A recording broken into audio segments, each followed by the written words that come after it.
Welcome to another episode of your favorite after church podcast, the No Key Podcast. I am your man Spaces. Hey, I go by your boy Mom. Every day. What's up, y'all? How was y'all last week, man? What you laughing at, Spaces, man? That's funny, man. Because I've been having conversation and I've heard podcasts about something, and it was Anton really, but he said like people are limiting themselves when they specify what their podcast or their platform is about. So as opposed to us calling ourselves, for example, as opposed to us calling ourselves the No Key Podcast, we should drop the podcast and open it up for other visualizations of people that may want to sponsor us. Like what? Like what you mean? Oh, so we're a show or something like that? Or what you trying to say? I don't know. That's what I've been contemplating. I've been trying to figure it out, like, because No Key Podcast has a ring to it. You know what I'm saying? It flows together, but I don't. No disrespect, man. Fuck what you talking about. Like I don't like just because you gotta know if that's where you want to go. Because some people got a bigger motive to go. Well, all you talking about was show. When you say show, that means you're trying to get probably a license. I mean, a deal for like the TV show or TV network. I don't want to be on TV. I'm cool on that. If y'all I get people got hundreds of thousands of viewers and views and all that, but you trying to be you or you trying to be them. It's a true statement too. I mean, it's like finding a middle ground. Yeah, so we started off as No Key Podcast. I mean, it's like with the term podcast, we may be limiting ourselves to only the podcast audience or that's podcast. $1 billion industry, though. That's $1 billion industry. That's so just super saturated. Welcome to No with Key. other people. So just welcome to No Key. And I think furthermore, that might even be something you would take off air. Yeah, for sure. Yeah, man. How was y'all last week, man? Mine was cool. Beautiful. I'm good. It was beautiful. It was Christmas. Yeah, it was Christmas. I love Christmas. Like my second favorite holiday. Yeah, what's your first? My birthday. How I know he was gonna say that. I ain't gonna lie, I was not expecting him to say that. Yeah. I was not expecting him to say his birthday. You don't know Jay every day. Nigga, his birthday is the daughter. Nigga told me the one. You told me I need to celebrate my birthdays a little bit more. You only get one a year, bro. You better celebrate them. You don't know how many more you got left. Better start celebrating them shits. Ma, how was your last week? Mine was cool, bro. Like you said, it was Christmas. Christmas, you just all of the hard work you did all year to try to show it off or whatever. It was good, man. A few days off, everything was going wonderful. Can't complain. Ain't got nothing to add. Did y'all get anything in particular that for Christmas, or was it like everybody else enjoyed themselves? I'm cool. I don't need nothing. Oh no, we all exchange gifts. We got a tree and we got a family thing that we open gifts like 12 o'clock at night. I don't know about how other people's households is ran, but we all like buy each other 5-6 gifts a piece and we exchange them to everybody. Everybody has some under the tree. B. You stay in this house, you get some under the tree. And I got a tradition where I do it, and I done started this like the second or third year, where whoever stays in my house, one of your gifts is going to be a pair of shoes that all of us going to have alike. There could be Jordans, there could be New Balances, there could be some Chelsea boots, whatever I feel that we're going to get together, we're going to all have the same pair of shoes. That's just what I do in my house. It's a tradition that I thought of and that I'm going to continue to do until I'm gone out of this world to my last days. But that's my thing. You stay in this house, you get that. Everybody in the house? Everybody. So when my son get his little girlfriend and she starts standing over here and she get her gift or whatever, she gonna have her pair of shoes underneath that too. I get some grandbabies, they gonna have some underneath that too. All us gonna have the same exact shoes alike. That's just my thing. So is that? And I'm trying to figure it out because I like the idea. I like the idea of tradition. So, are you saying that you buy the shoes? Everybody has.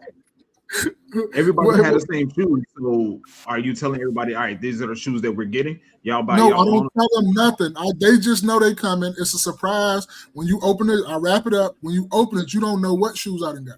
All you know is it's a pair of shoes, but I don't know which ones Pops got or my husband got. So it's a surprise that when everybody opens them, like, oh, these dope. These are nice. It's just a thing I do because I love shoes. And I know Jerry Day could test to this too. But I love shoes. I love different things. I can't buy them the other things that I like. So shoes is the one thing that people always need shoes. So buy them a good, decent pair of shoes. They got a pair of shoes, at least one pair of shoes for me for the whole year already. Okay, so it's a gift from you to everybody. Yes. Oh. Okay, what's what Desiree say? I love shoes. Let me go stay at Maul's house next year. I'm just telling you, when you at this, that's just my thing. That's what I do. Last year we got P6000s. This year we got some Vomeros. Jerry Day, do you have any particular Christmas traditions? No, not really. Just go kicking it with family. Yeah, sure. Okay, so I remember one year my family had it wasn't even a tradition because it was the first year that we did it, but it would be dope for it to be a tradition where we all just sit in the house and we chill. What you mean? Like you just Christmas Day? Christmas day before, potentially, ideally, day before, day of, day after. So all 3 days y'all want to just sit in the house. You're trying to sit in the house. Sit in the house and chill, if that be the case. Now, for 3 days, I know that won't work. I know that different people have different lives, people have different schedules, and that's just a full-on fantasy that I'm picturing in my head. But there was, like I said, there was one year where it was around Christmas time, and my family, unfortunately, I had got crazily sick. I was stuck at home from work, and we watched the series Lincoln Heights from beginning to end. But you say you want everybody to stay in the house for all 3 days? That what you're trying to say? Or just one day? Potentially. Listen, I'm not being naive. I know that that's just most likely not going to work between people having to work, between people having things to do. But if we're talking tradition, I'll say this: at least one day where from the beginning of the day to the end of the day, we sit in the house and enjoy each other's company. So you're saying a full 24 hours where we wake up, we eat breakfast together, we eat lunch together, we eat dinner together, and we watch movies, and we just do family shit all day. All day. That's not bad. That's not a bad idea, and that's a tradition that you can get started. And some days it might be a few of y'all, some days it might be everybody, but you can get it started by yourself with just you and your significant other, and people can join, not join. But it's always got to start somewhere. You're never going to just start with everybody all on board at once. You're never going to do that. Yeah. So my last week, it was crazy busy. It was crazy busy. Almost 70 hours at work, and also having to do different things outside of work. It's starting to slow down a little bit where I can, catch up and get certain things done. But basically, for the whole month of December, I was busy. So a lot of stuff fell in the. A lot of stuff wasn't getting done. So I'm catching up on it right now, to this day, to this minute, to this second, and we're definitely going to catch up. We're definitely going to get these things. We're definitely going to get things figured out. So, but I forgot to tell y'all 2 weeks ago at this point, I went to the City Winery to see Carl Anthony Payne, aka Cole from Martin Live. What was he doing there? Huh? I said that's dope. What was he doing there? Oh, it was a comedy set. Okay. You're a comedian? I guess he's trying it out. I wasn't.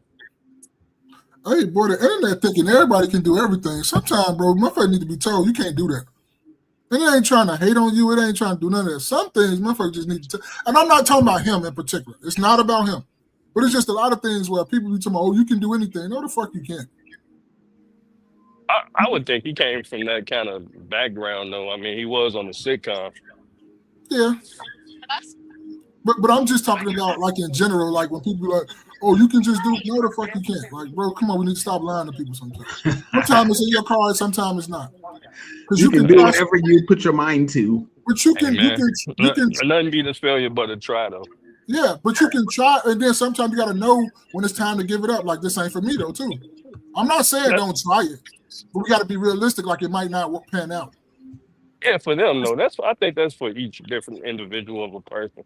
Because some people don't do it. Some people do things just from their heart. They might not do it to become famous and so on and so forth. Yeah, but no, I'm not talking about him in particular. Just that when he said that, I'm like, damn, that was just so random because I thought he was just like an actor. I saw a video of him. It was like he owned a car dealership, or he was like a general manager at a car dealership. Oh, he was like real? That.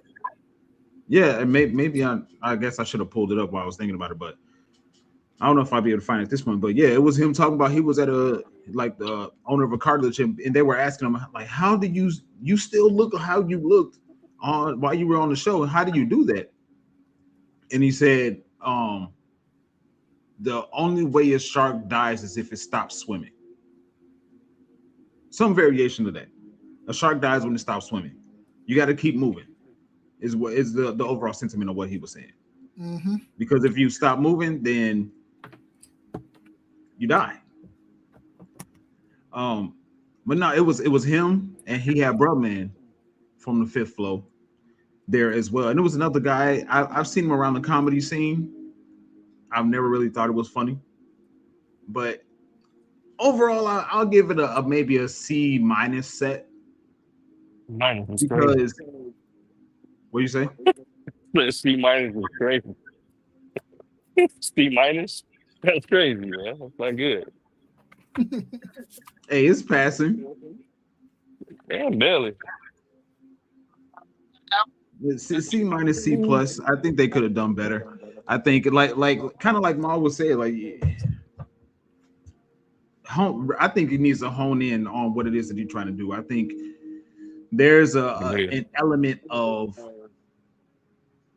I guess you could say, cockiness, and the fact that he's like 50 or something like that, somewhere around there, and he still looks very similar to how he looked on the show. She said, cockroach. Desiree said the C- is wild. C-, C+. There was to C+ that's the difference, man. C+ is almost a B. C- is damn near D. And that's a huge swing. That's where I'm at. And there's also a fact that it was at the City Winery, right? And their seating was crazy. So I got there and they upgraded the seat. Well, that's what they said. They upgraded the seat. So I was only one seat away from the front of the stage, right? So towards the end of the show, somebody showed up and said, hey, I think you're in our seats. First of all, it's the end of the show. Whatever, you pay for your seat, whatever, I'll move. Second part is they didn't even sit in the seat. It was two people there talking about y'all sitting in our seat, and one person sat in one of the two seats. So which one is it? What's going on here? They was just there to tell you were sitting in my seat. Hold on. Was that your seats, though? Were you in the wrong seats? So we got to add the little bit of context. So was it my seat? No. The employee at City Winery said, we're upgrading your seat. Okay. So I only sat there because I was told to. Okay, but when they found out and got it corrected, so if you were still in the right, like, because you could have been still wrong, but they put you in the wrong predicament. It's the what you call a fault, but was it still they made a mistake in talking about they upgraded your seats? Was those still those people's seats because of the the people told you they upgraded your seats and they sit there. Why do you move? Because I didn't know the name of the person that sat me there, and I didn't even want to go through the hassle. Like the at the bottom line is that is your seat. That's cool. I don't mind moving because those are seats that you paid for. Okay. But my gripe is with the city winery staff. Why did you sit me here? That's what I was just going to say that. Yeah, there go your grape right there. What's going on, DX? What's going on, OG? And I forgot who else that was that came through. Naps and Beauty. Oh, Naps and Beauty. Sister every day. I'm sorry. What's going on? How y'all doing? What's up, everybody? OG said I got played. And you know what? I'm not even mad. I got played. I think you just got. I think it was a miscommunication. Yeah, and I agree. It was a miscommunication. But why did you even? And then the seats were like claustrophobic. You couldn't even scoot back to get out of your seat if you need to go to the bathroom because the person on the other side of you was right there. They were trying to get as much money as they possibly could. It looked like. Facts, and that's what I'm like. Come on, man. Whatever. But overall, the show was all right. It wasn't bad, but it wasn't like immaculate to where it was the like gasping for air laughter. So it was cool. You said David said write a bad review. I don't know, man. I don't think it's necessary. Maybe I should because the whole seating thing that they did is important. Well, you should write a review and then specify just about the venue. It wasn't the act; it was the venue. Have you ever been to a CD winery before? I may have to think about that. I just might do that because that's crazy. Can you hear me? Yeah, we can hear you. Yeah, we can hear you. Spaces, have you ever been to the CD winery before? No. Okay. Because I was going to say, sometimes people will write reviews and then you'll write a negative review and you've been there before, but you had a good time. And then, like, sometimes people have one bad experience at a place and it's like, why all of a sudden a negative review? Yeah. If anything, give it a 3 out of 5 or something. I know exactly what you mean. Nah. Why you wait till your bad experience to write a review? Why don't you write it when you had a good experience? People do it all the time. Like if you read reviews, they be like, "Oh, I normally go here, it's so good," and you know what I'm saying. But this particular day, it's like, "What the fuck you writing a negative review for?" I can see if you can get a consistent, like whatever. No, I agree, and you know what? Also, I've been to their outside venue on the Riverwalk, and I ordered some food from there. The food is immaculate. Good. Ordered some I forget what it was, but it was delicious. It was delicious. So consider this a verbal review. The food is immaculate. It is great. But this whole seating thing, no, put people in the seats that they pay for, man, because it caused a lot of confusion. And on top of that, somebody was talking loud through the whole show. The whole show, talking to Carl Anthony Payne Cole through the whole show. And apparently it was a party of, I don't know, maybe 20 people that intended to be sat together, but they ended up not getting sat together. So one person was screaming across the room to get the attention of the people that are at the other table. Come on, man. Hey, Jerry Day, check your phone. Come on, man. OG said it. If some came to you unescorted, you got played. I don't know what you mean. He said the food is great. Yes, the food is great. The food is great. I would definitely go to Riverwalk specifically to get more food from the City Winery, for sure. And then, by the way, they have 2 different locations. I went to the one I saw this show at the location that's in the Fulton Market area, not the one that's off of the Riverwalk. Oh, okay. But all right, y'all, we're gonna get into these subjects. Hit the like button, share this with 2 people, let them know that your favorite After Church podcast is alive. And this is something Maul sent to us, and it's an original question. So I'm just gonna put the banner up here, and Ma, you take it away. Which one we gonna go with? We're gonna do both of them, or we gonna just go? Oh, we go with that one first. Then shit, you put the banner up.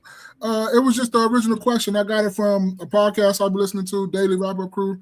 They were talking about blood is thicker than water, and then how the conversation veers off to all other things. But it got in a conversation about outgrowing your friends, and I just thought about, as we get older, do you truly outgrow your real friends? And anyone of y'all can go first. I don't want to pick on nobody and tell which one I'm going to go first, but we already had the question in the group chat, so whoever want to go first, and go first. I'll go ahead, Spaces. I think it's very, very situational. I think it's very situational because the only time we try to call a person a true friend is in one situation where one person is trying to do something for themselves and the other people fall off in the process. And at that point, they say if they were your true friends, they would be willing to go with you through the process of them growing. But I think okay, you know what? I'll put it in the lens of, I'm going to say 50 Cent in particular. Get Rich or Die Trying was one of the greatest rap albums of all time. If there were a lot of people saying 5 years later, 6 years later, 8 years later, that his later albums didn't sound like Get Rich or Die Trying. He's supposed to grow. He's supposed to be different. If you have aspects of doing more in life and getting more accomplished in life, then that's what happens with growth. Things start to look different. And I think a real friend would see that my friend is growing and bettering themselves in life. So I'm going to adjust to the fact that they're growing, as opposed to saying I'm going to remain the same throughout this entire process. And because he's not remaining the same or she's not remaining the same, I'm not going to rock with them anymore. So do you ever outgrow your real friend? Yes. If they're in a mindset of I have to be, or a person has to be the same person that they always were in high school. If somebody is let's say somebody is 20-year friends, right? They met at 15 and now they're 35. How you are at 15 should very well be different than how you are at 35. So if the expectations are the same, then are you really growing as the person that's holding the other person to judgment? I think, yes, for sure, it's possible to outgrow your friends. Yeah, so I guess I'll chime in there. Can you hear me? Yeah, we can hear you. I bet. So for me, I take real out of everything. I don't really equate, because I feel like um, it's like this. Okay, I think that you can outgrow anything. You can literally outgrow anything. When you get older, you outgrow. You know what I'm saying? You're not going to be the same size from when you was 1 to when you're 20. So you can outgrow anything, right? I can outgrow my job. Does that not mean that wasn't my real job? That was I could have been on the job for 20 years. That was my real job. That was, you know what I'm saying? I fucked with it, right? But sometimes you outgrow, you outpace, you know what I mean? You so the whole real, I kind of take that out the equation for me. And I think just in general, yes, you can outgrow a quote unquote real friend. And for me, it's just as simple as that. It's just as simple as that. Now, would you want to, like, because sometimes people hold um different people in their lives for longer than what they're supposed to be in there anyway, right? So we think people are real friends until, you know what I'm saying? Because I've heard situations where somebody might have been your quote unquote real friend, and then some shit happened, right? And you've been 20 years, 25 years, dealing with this person when y'all friends, and you know what I mean, you get stabbed in the back. To you, that was your real friend, right? So you never really know somebody's true intentions. And it's not to say everybody is out to get you, right? But I do believe That, you know what I'm saying? There can be a certain period of time where you do outgrow people. It's not to say that it will happen or it has to happen, but it's a possibility that it can and it will happen. That's how I would put it. But as far as real, you know what I mean? You never know what's really real. I can get on both of y'all sentiments. I'm not too far from both of y'all. I get exactly where Jay every day coming from. I get exactly where Space is coming from, but I'm kind of different on it because I wouldn't think, because to me, when you say real friends turn into like family members to me. That's the family that you pick. That's not the family. They say they always say you born into a family, then you pick a family. So to me, when you grow get friends and they so-called real friends, like Jerry Day to say he don't like to say, but like they become family. And to me, a real friend, even if to me a true friend, I'll just say true friend. A true friend is the test when y'all kind of clash heads or time and space separate y'all. But if y'all can come back to like it was like ain't nothing never happened, that's a true friend to me. Because I know y'all probably heard this story all the time. Like, right, I was born in Florida, but I moved up here when I was like in second, third grade. So I was up here from second, third grade all the way through high school, all the way through everything. I met Daniel when I came up here. Y'all know my nigga Daniel. Y'all didn't met him. We done been out hanging. I was cool with Daniel, or me and Daniel stayed on the same block, and we was cool from the time I went through grammar school, high school, all that, everything. Me and Daniel lost contact with each other because I moved back to Florida when I was 18. Picked back up, we got back linked up. It wasn't like nothing never happened. It don't even look like no time. That's why I say that's a true friend to me. That ain't even like my friend no more. That's my brother. And a lot of my friends now is turned into my brothers too. Like I don't just say friends is friends to me. But when you graduate in a sense for me and you graduate from the friend, you graduate to like my family member. So that's why I say I don't think you can outgrow a real friend because sometimes we don't look at people for who they are. Like sometimes you got to know who your people are and know who your friends are. I don't expect you to be like me. I don't expect you to give the same whatever was me. I don't expect you to do everything I'm going to do.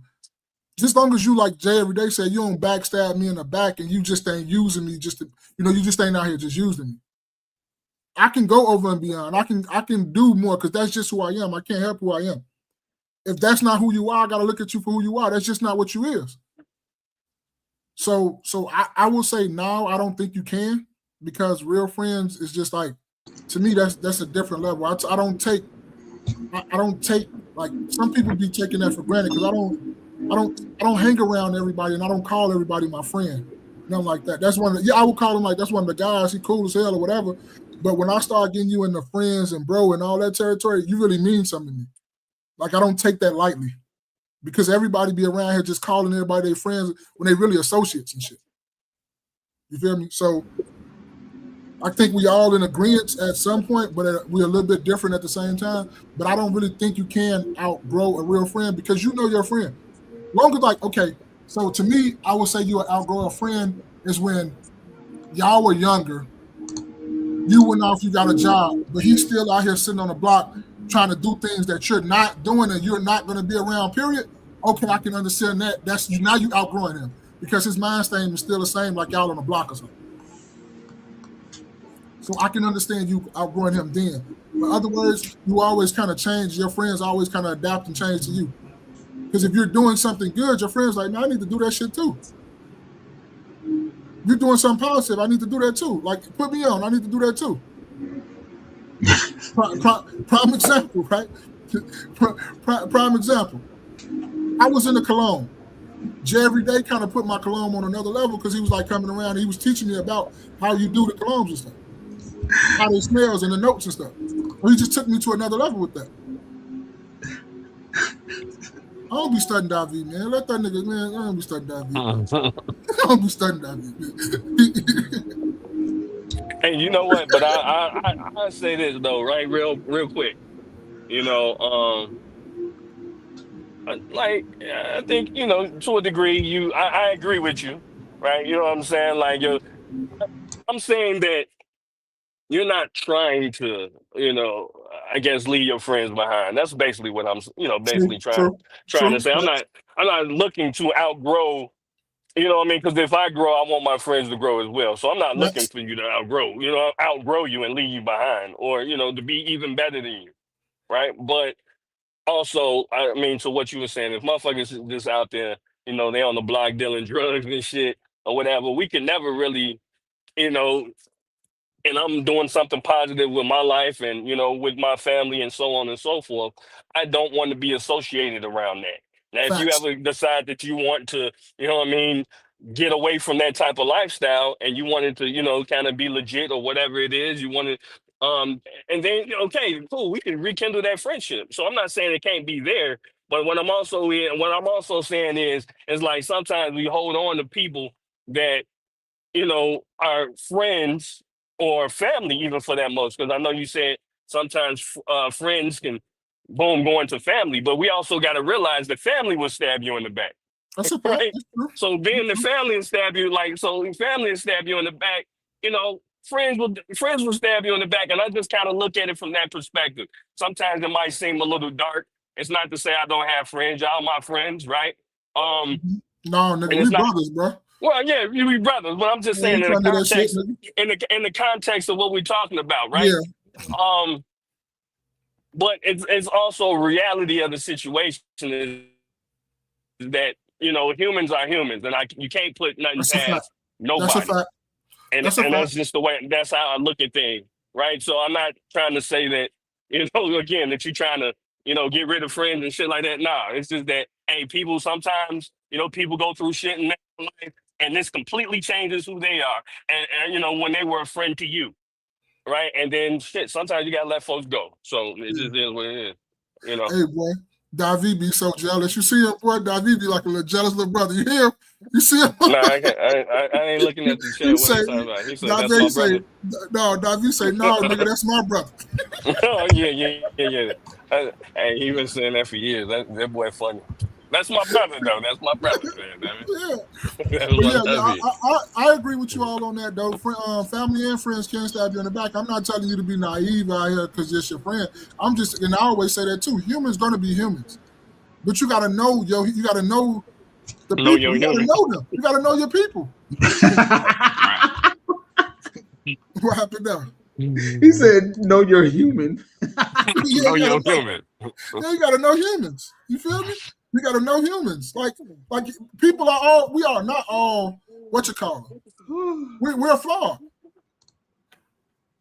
We're flawed in what we do. So we gotta know each other. We gotta know each other. That's why you gotta like people think it's like they want to pause it or whatever. But you gotta study your friends. You gotta know your friends. Just like Jay every day. Prime example. Jay, you ask Jay every day what two holidays, right? The nigga say Christmas is the first, and then I already in my head I already know what this nigga gonna say again. He finna say his birthday because it's a real nigga birthday.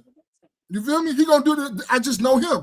Just like he probably know me too at the same time, and just like we just know spaces too. You got to know your friends though too. You can't just be around here just like just all naive. No, you got to know your friends. Know what your friends are capable of doing and what they're not doing. I'm not saying they won't shock you with things they will do or won't do, but for majority of the points, you know what your friend will do and what he probably won't do. What do y'all say about the people that, like, to my example, the people that say, well, it's you released Get Rich or Die Trying 10 years ago. The music you're making right now doesn't sound like Get Rich or Die Trying. You sold out or you're different now. And they're expecting you to be the same music maker or the same person, have the same personality as you had 10 years ago. What do you guys say to that? And it's growth, right? I think it's especially with something like rap. If this is jazz or something where you're not, but with rap, you're talking about a subject matter, and you're probably talking about a subject matter, you know, coming from the streets, Butchdale, or they had somewhere. That's kind of where those guys live. Uh, I'm not gonna be able to relate to that anymore. What Jay-Z say? I don't be in the project hallway rapping about how I be in the projects all day. You know what I mean? Like it's just away from that. I'm removed from that, right? So let's rap about something else, and maybe I can get a different audience. Do you think that when people have that sentiment that is holding the person that is changing, that's holding the person that's changing back from growing? No, I mean, and again, we could use Jay-Z. I don't think he stopped growing because, also Jay-Z, you want to hear the old Jay, buy my old albums. You see what I'm saying? You want buy my old shit. This is where I'm at now. So it's not gonna stop me from growing. Your opinion of me is not gonna stop me from growing. I'm still gonna do that regardless. Right? I'm glad you got an opinion of me. I'm glad my name stay in your mouth. Pause. So, No just the kidding. name. Just the Yeah, name. it just sounds like you should have said pause on that. That's all. Just the name. Yeah, man. I think when you said real friends, were you saying long term friends? No, because you can have a real friend. I don't want to say real because I get what Jerry Day was saying. It's so like a true friend. I would just say a true friend. Like true friends, true friends come with longevity, but you can be a true friend to somebody for 5 to 6 years that somebody ain't been for you for 10 years. Mm. They can remember your birthday. They can like, oh man, I know you don't never go do nothing for your birthday. Let me go check. Like, okay, got another prime example, right? Damo, another one of my oldest friends, one of my truest friends. Me and Damo been knowing each other since I've been like a freshman in high school. So from like freshman in high school to now, me and Damo been rocking and we've been cool. That's my brother too. Every day since I came back from Florida in 2009, it don't matter. And I know I said this on this pod. Me and Damo, whoever birthday it is, it's on the other person's tree. I don't care if we got a call off. I don't care if it's like a 2 weeks after the birthday or whatever. We're going to treat the other one to breakfast, all on whatever person it is supposed to be up on. And I know Jerry Day came out with us one year. I think it was last year. He was out with us one thing. I think Jerry Day. Yeah, last year, We just maybe. had just a guy breakfast one year, just in the morning. But me and him do that all the time. We've been doing that for almost 10, 15 years. He know the exact date, but I'm not a picture taker. He take a picture every time we go. He's like a little, little thought on the internet. He like to take pictures and just post. Y'all know that's not me. I don't do that. But this is what we do every time. And I call Damo a true friend. Me and Damo been friends since high school, since my freshman in high school. But I've known Daniel way longer too. But that's still a true friend too. But that's me and Damo thing that we do though. So even though I knew Daniel longer, I still consider, Damo is still a true friend. I know I'm getting the name, y'all Damo and Daniel going back and forth. But yeah. So it don't really matter how long you knew. It's just what y'all go through and all that other stuff. And when you start going through memory lane, because you wouldn't know that's a true friend until y'all start going down memory lane and telling stories. Like me and Jerry, they do this all the time. Like, bro, you remember when we was driving to Milwaukee on our first month of driving and it's a snowstorm? You know exactly what I'm talking about. Do you remember the ice storm we went through here? You know exactly what I'm talking about. We done been through all this stuff. Look, right now, I can say something right now. Jerry, they gonna probably start laughing. Pit me on. Yeah. See what I'm saying? See?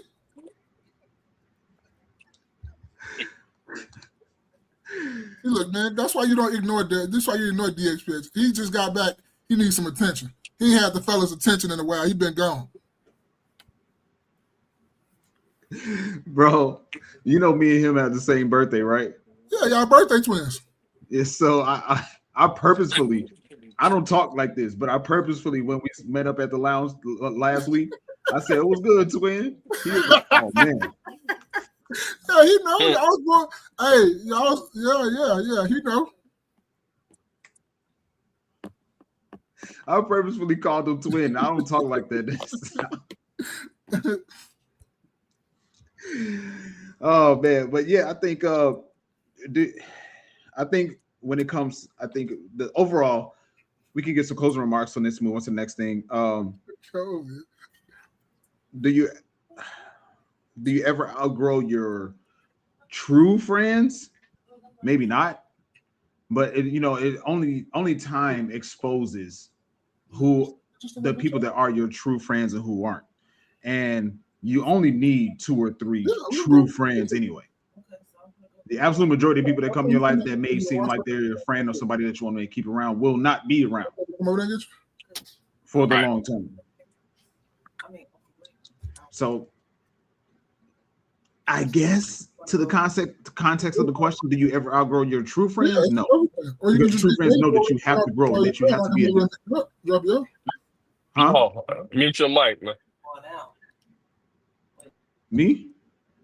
No, Mark. You talking about me? I'm sitting there having a whole conversation with my family.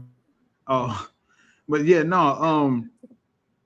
Your true friends, do you ever outgrow them? No, because your true friends understand that as life progresses, you have to change and you have to move differently. The absolute majority of people, however, will be temporary friends, will be people that you converse with or keep company with temporarily. So you outgrow them, yes. Your true friends, no. Yeah, I'm kind of on that sentiment too. My apologies too. I forgot to mute my mic. But no, I'm on that sentiment in the space. I heard everything you were saying. Because to me, when you get true friends or whatever, y'all kind of align with each other.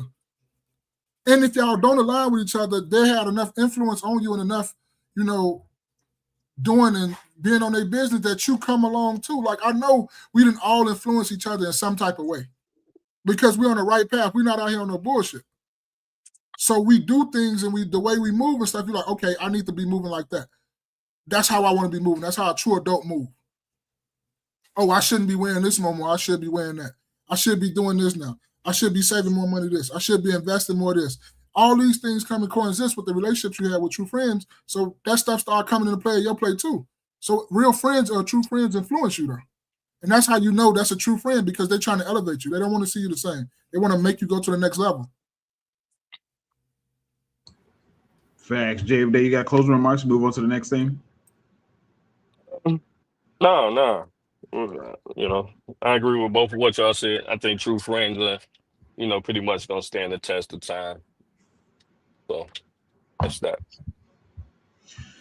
All right, thank you guys for kicking it with us. Share this with 2 people that know that your favorite After Church podcast is live. Man, 45 minutes in already? Yeah. No, we need to speed it up. We got a bunch of shit to talk about. Yeah, we on to the. Well, go we ahead. on to the next one. We can do my original question next week on the first year. We'll go back. We'll go start the year with that. Let's go to some of these topics. All right, cool. So, there's a big conversation going on right now that came across my purview and all of our purviews, maybe at different times, but there's a possibility, there's talks of the Chicago Bears moving to Gary, Indiana. And I imagine they're going to be called, instead of the Chicago Bears, they're going to be called the Gary Bears, Gary, Indiana Bears, whatever. It'll still be called the Chicago Bears. You think so? Yeah, no. I mean, I used the example before, like New Jersey. That's where the Giants, New York Giants play. Giants and play the in Jets, Jersey, and the Jets, and a lot of the hockey teams. Everybody playing. Even outside like New Jersey Nets had changed their shit, but a lot of people play. Even Red Sox. Is it Red? No. I guess they're in New England, but they play instead of playing in Boston, they play in Foxborough. So. All right. So let's check it out, see what the conversation is about. This I originally sent obviously we're not going to go over an 8-minute video. Mm-hmm. So I think I found a shorter one that'll give us the context, at least for now, on what's going on. Well, once written off, now back in the conversation, Gary, Indiana is attracting new investment, new development, and the attention of the Chicago Bears. But that's not only the team. Tia Ewing shows us how the city is working to turn the page. Gary, Indiana has spent years trying to outgrow its reputation, often reduced to being known only as the hometown of the Jackson 5. Once defined by crime statistics and decades of population loss, the city is now chasing a very different headline. And not all of those headlines are negative anymore. That's Mayor Hatcher right here, a national figure that was representing so many across the country right here in the city of Gary. So we're extremely proud. He was a mentor of mine. What does it feel like to walk these same stairs, the same halls? I think about him and, some of my predecessors often, because sometimes when you're in that office, you have to make decisions. Not sometimes, all the time, that's going to impact the lives of constituents. This is a special day. In December of 2023, Eddie Melton took office as Gary's 22nd mayor, leading a city of just over 70,000 people, now seeing billions of dollars in public and private investment.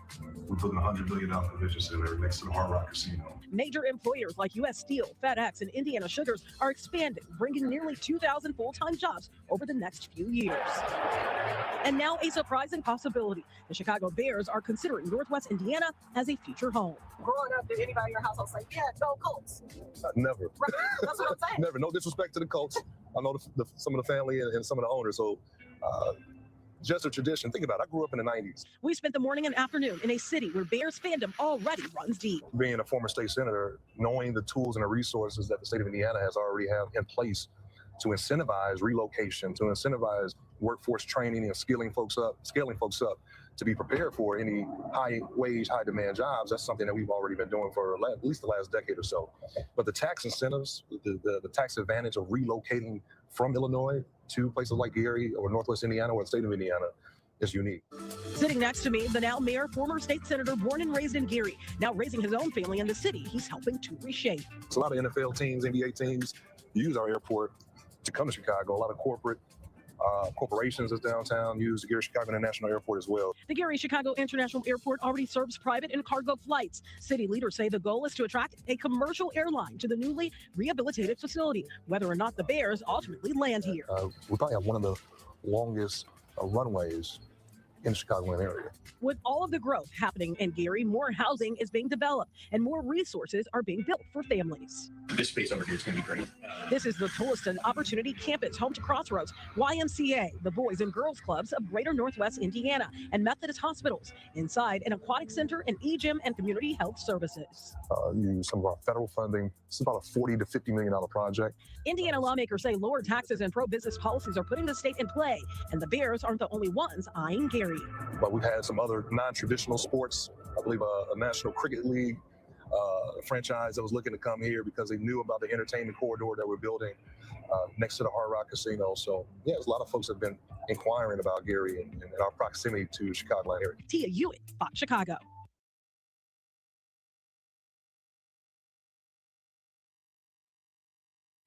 All right, let's see. People are saying, welcome your Gary Bears. I thought that, anyway. I'll believe it when I see it. The New York Giants are not the New York Giants. They are the New Jersey Giants. It can happen, just like David A was saying. No, it's actually not in play. Quit misinterpreting. Excuse me. The McCaskey family will never move the Bears to Gary.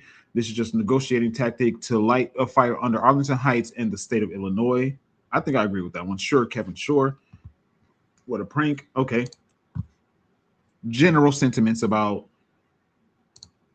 people in the comments. So my first question is, what are you guys' thoughts about the possibility of the Bears moving to Gary? I have a second question after that. Do everybody on the panel, do all three of us know where this theme from? Like the origin of why this conversation is coming up and all that?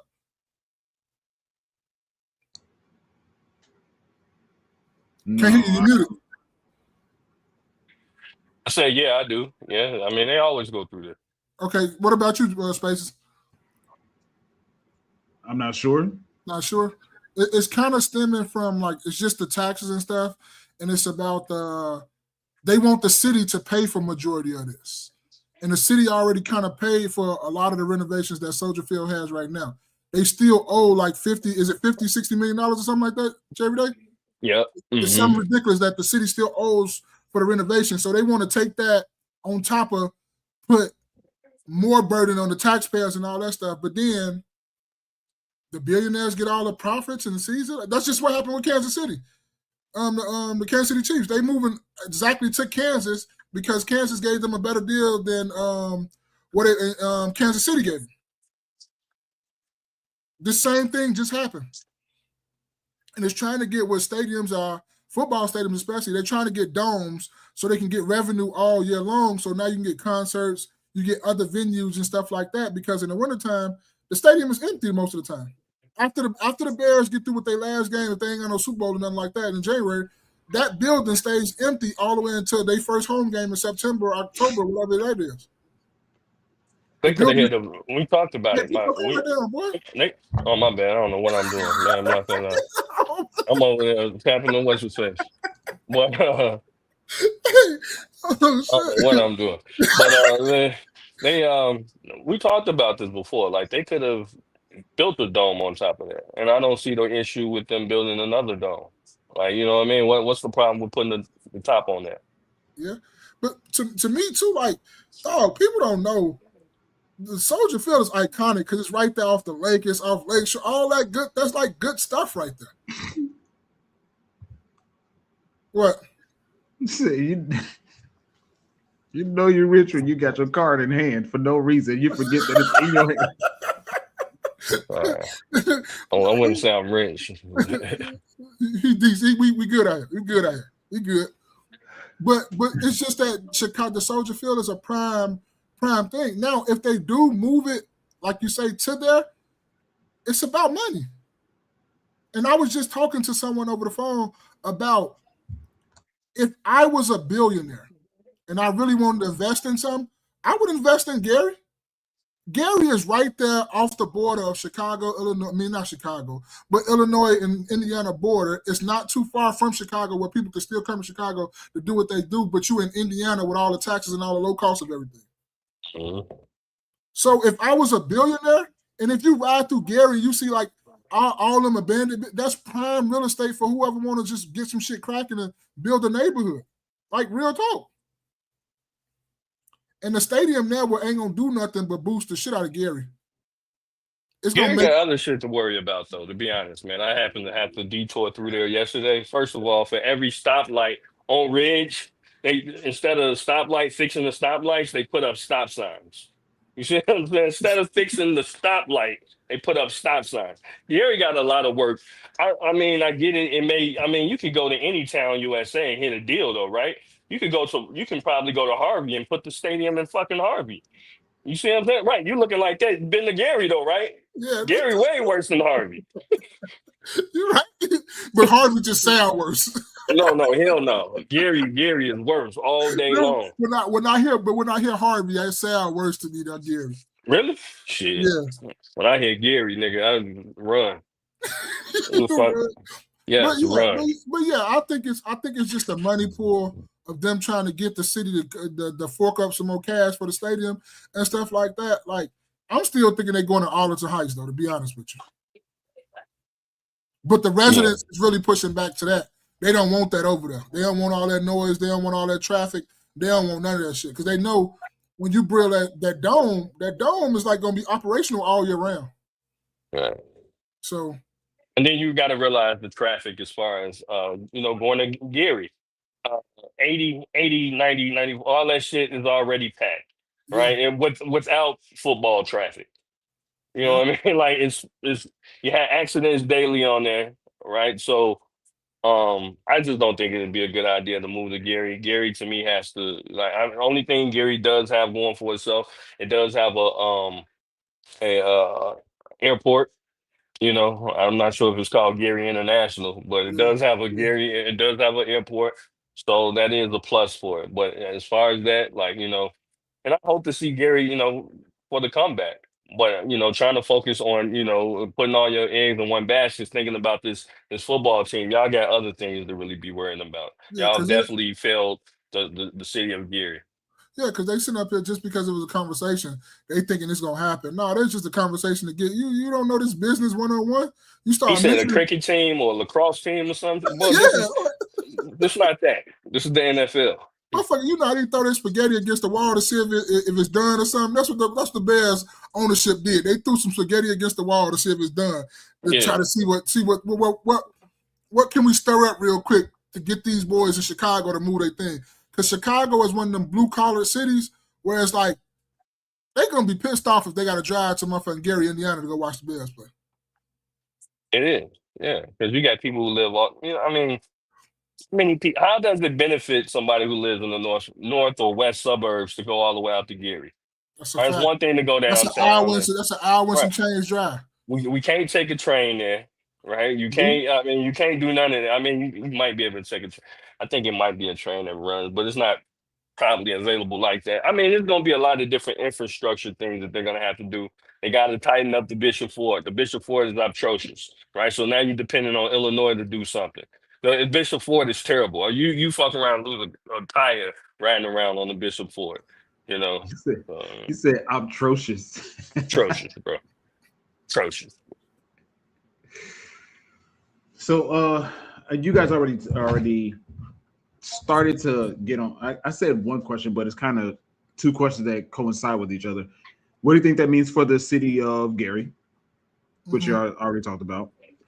What do you think that means for the city of Chicago, though? Specifically in Chicagoland area. If they lose it? Yeah. If they lose the Bears? Really nothing. Shit. Business is gonna go on as usual. People are gonna be mad for so long, and then it's gonna be keep going. You forget that Jerry Day mentioned this all the time. Chicago is a fucking money pit, bro. Chicago, like he say, with all the waters and all the like, we're in the middle of a lot of different stuff. Chicago is a money pit. That's why people ain't let go of the city yet. I don't care how many people you say move out and do whatever you want to do. A lot of stuff still got to run through Chicago. And Gary's part of Chicagoland. You know what I mean? At the end of the day, it's still part of Chicagoland. Nobody's thinking about Gary. You know what I mean? It just lives in Chicago's shadow. Clearly, you saw he looked, you know, the only reason we even talking about it, Gary's is basically, even though it's his own city and a different state, Gary is a suburb of Chicago. I was just finna say that. But yeah. But I've been around Jerry Day so long. I'm gonna go. Indie animals. Don't get me wrong. Those are indie animals. I've been around Jerry Day so long. I'm finna get on some conspiracy type shit. If the fucking Chicago Bears go to Gary Bears or whatever fuck you talking about, guess what? Chicago taking that too. That's gonna be part of Chicago now. But part of Illinois. Watch and see. They're gonna redraw the borders. Huh? We gotta annex. We gotta annex that. We finna go ahead and take that too. That's part of Chicago now. We're gonna redraw the borders. Mind you, like Chicagoland extends all the way to South Bend. Right, so that's all a part of Chicagoland. All the way to South Bend. That's South Bend from downtown Chicago is about an hour. So, and then Kenosha, if you're going to Wisconsin, Kenosha is a part of Chicagoland. So, you know, we do some extending out here. But do I think it's going to happen? No.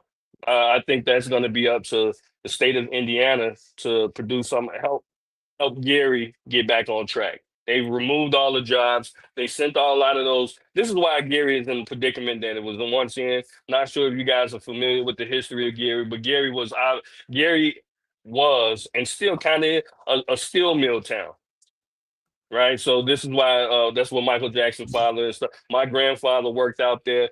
I do believe, you know, in the lake, wherever the fuck that is. But Gary is a steel mill town, but once China and you know those Asian countries start producing cheaper steel, a lot of those companies uprooted and went that way. So you know that's going to be up to the state. And Space, you've been to Columbus, Ohio before, right? Around. I went to Kent. Kent. Okay. So did you go through Columbus? To be honest, I can't say yes or no. I was just following the GPS. So Columbus, Ohio, and which is fine, but Columbus, Ohio is the capital of Ohio, right? And if you look at Cleveland was once a thriving city, even though the suburbs are still kind of thriving, and Cincinnati was once thriving cities, right? So to me, if you visit Columbus, Ohio, you see that Columbus is thriving. So all of that money is really going into the capital city. Same thing with Indiana, right? Gary was once a thriving city. What else is out there? South Bend, Evansville, Indiana. But all of that money is now being concentrated into the capital city of Indianapolis. So it's gonna take Indiana, the state of Indiana, to get Gary back on par. You know, because I mean, why are you looking for Illinois to do that? And that was where I was. One of the questions that I had with you guys' thoughts about it, because when I was watching the video, I was listening to the mayor of Gary, and it sounded like he was licking his chops. It sounded like he was thinking, like, I'm thinking about this bread that's going to come to my city if the Bears come to my city. Because you get a lot of runover, right? Just like Gary, Hammond, all on the edge of the city.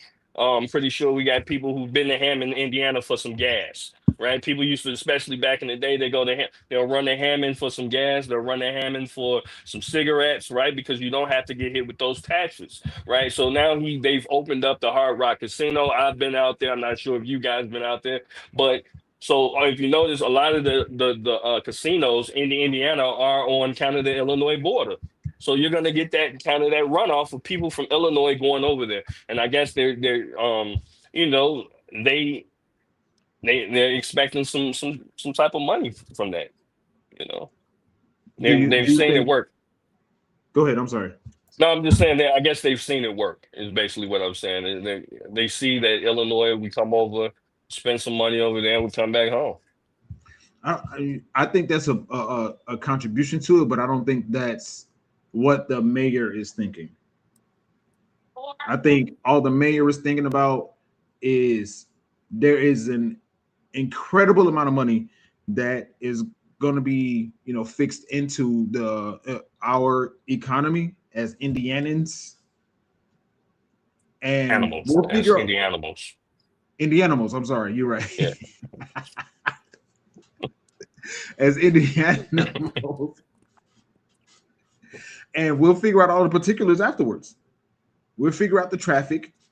We'll figure out how these stadiums are going to be built, which I haven't seen anything to where they maybe you guys know they already have a particular place where the Bears are going to practice and play. We'll figure out all of the particulars afterwards, but let's first secure them, and so we can get that money flowing, and then we'll figure out how, like you were saying, with was it the Bishop Ford you mentioned? Yeah, Bishop Ford. Yeah, Bishop Ford. Traffic, claiming all kinds of tires and cars. Yes, piece of work. We'll figure that out afterwards. In the meantime, we're going to get this bread. Is what's going to happen first. But that project, that wouldn't just be a stadium project. That'd just be the first domino.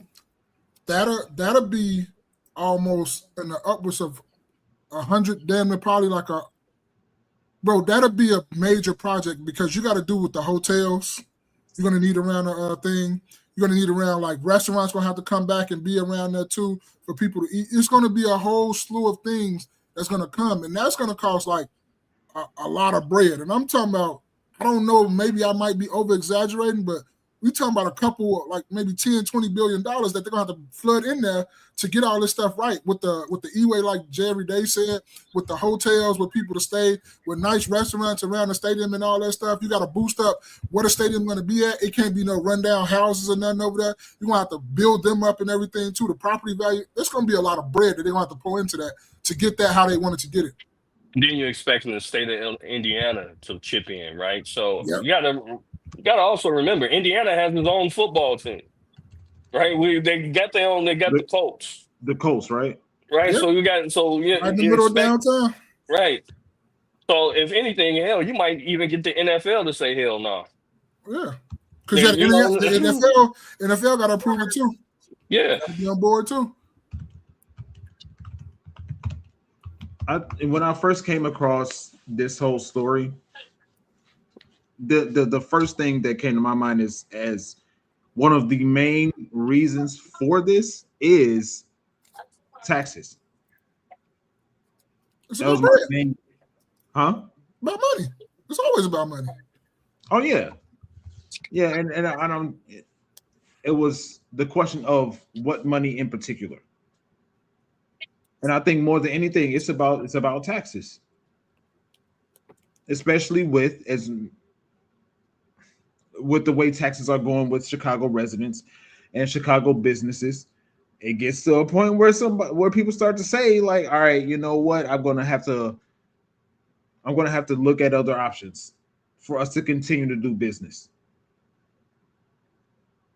So that's part of the reason why I wanted to bring this for us to talk about, because you know, the whole what I see a whole lot of videos of people, residents talking about property taxes, and we talked a couple weeks ago, I think a couple weeks ago at this point, where we see a lot of businesses have the for sale signs on their windows.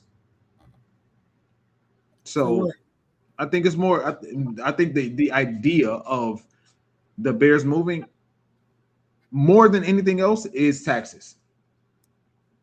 So that's what you think? It's just purely on taxes.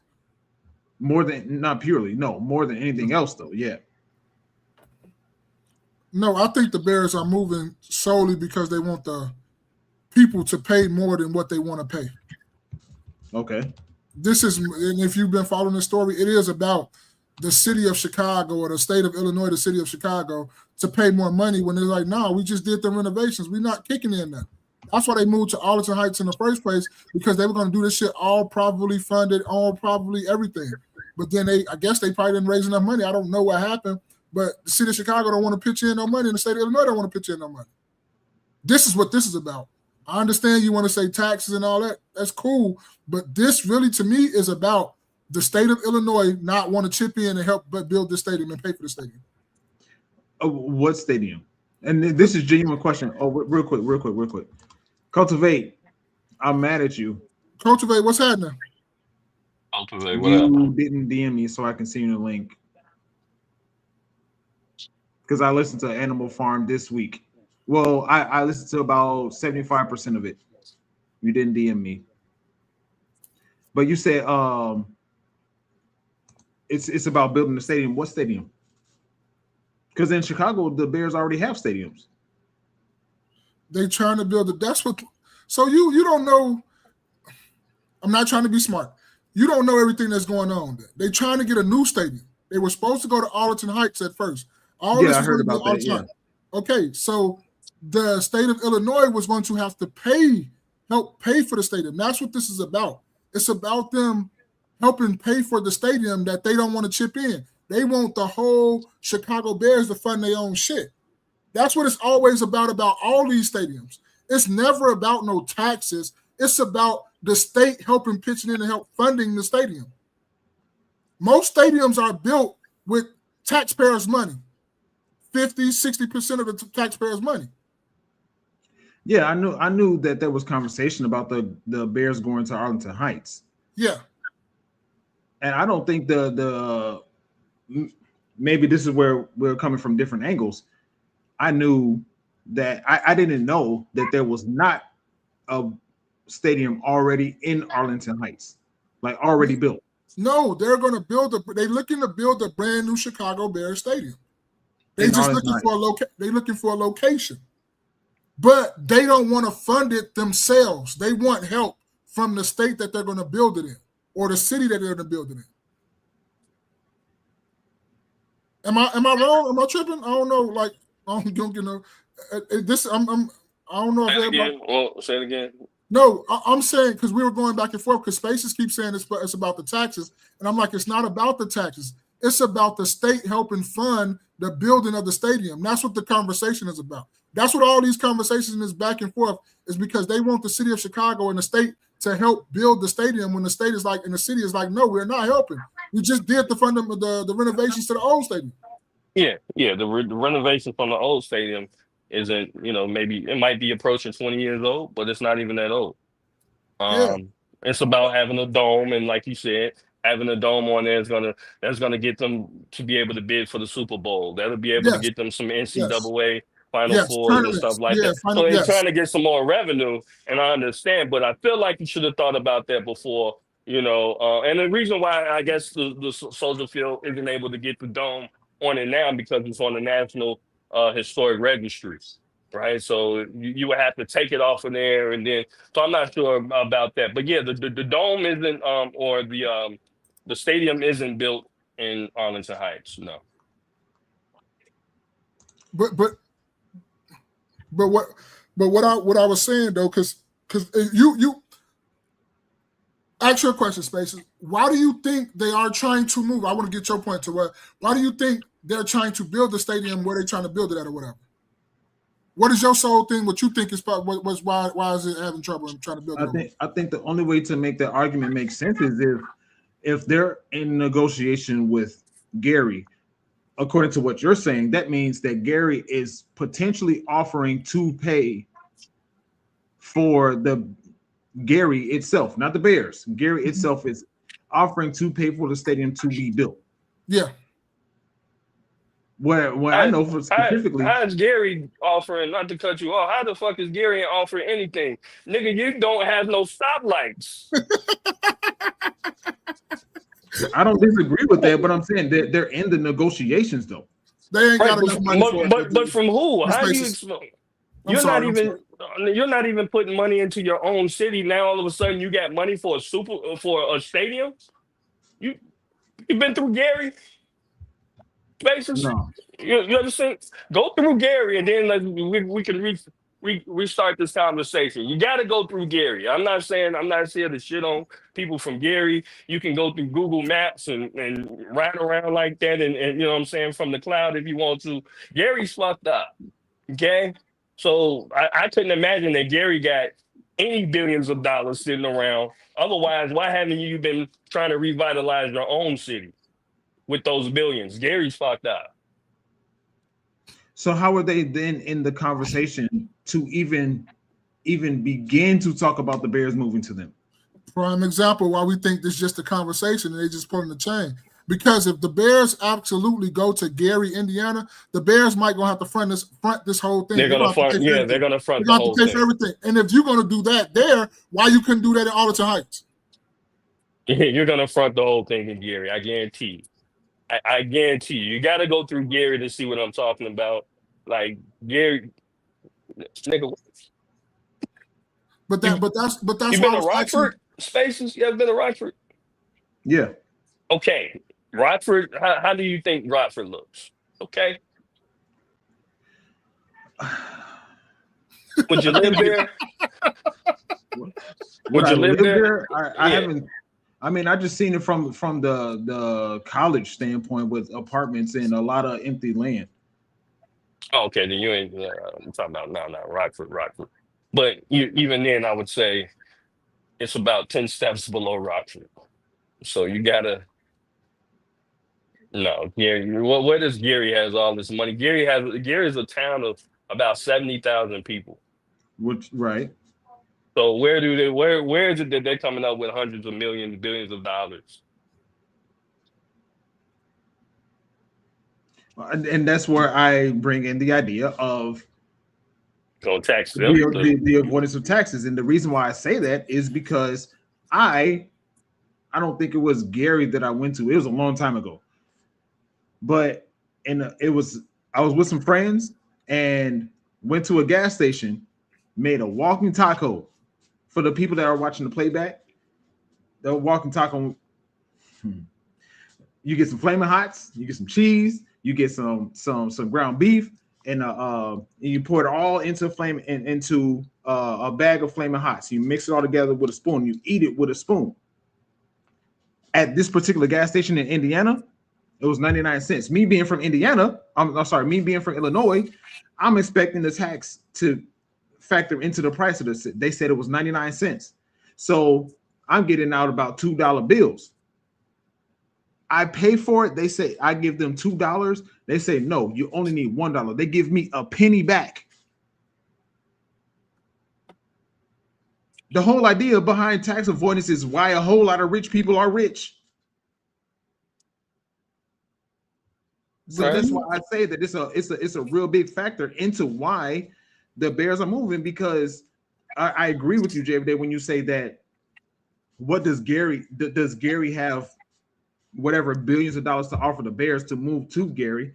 At the same time, the Bears and everybody in Chicago, not everybody, most people in Chicago, most businesses and residents into Chicago are thinking, I want to reduce my taxes, property taxes, income taxes, grocery taxes. I want to reduce all that stuff. And it clearly isn't less in Indiana.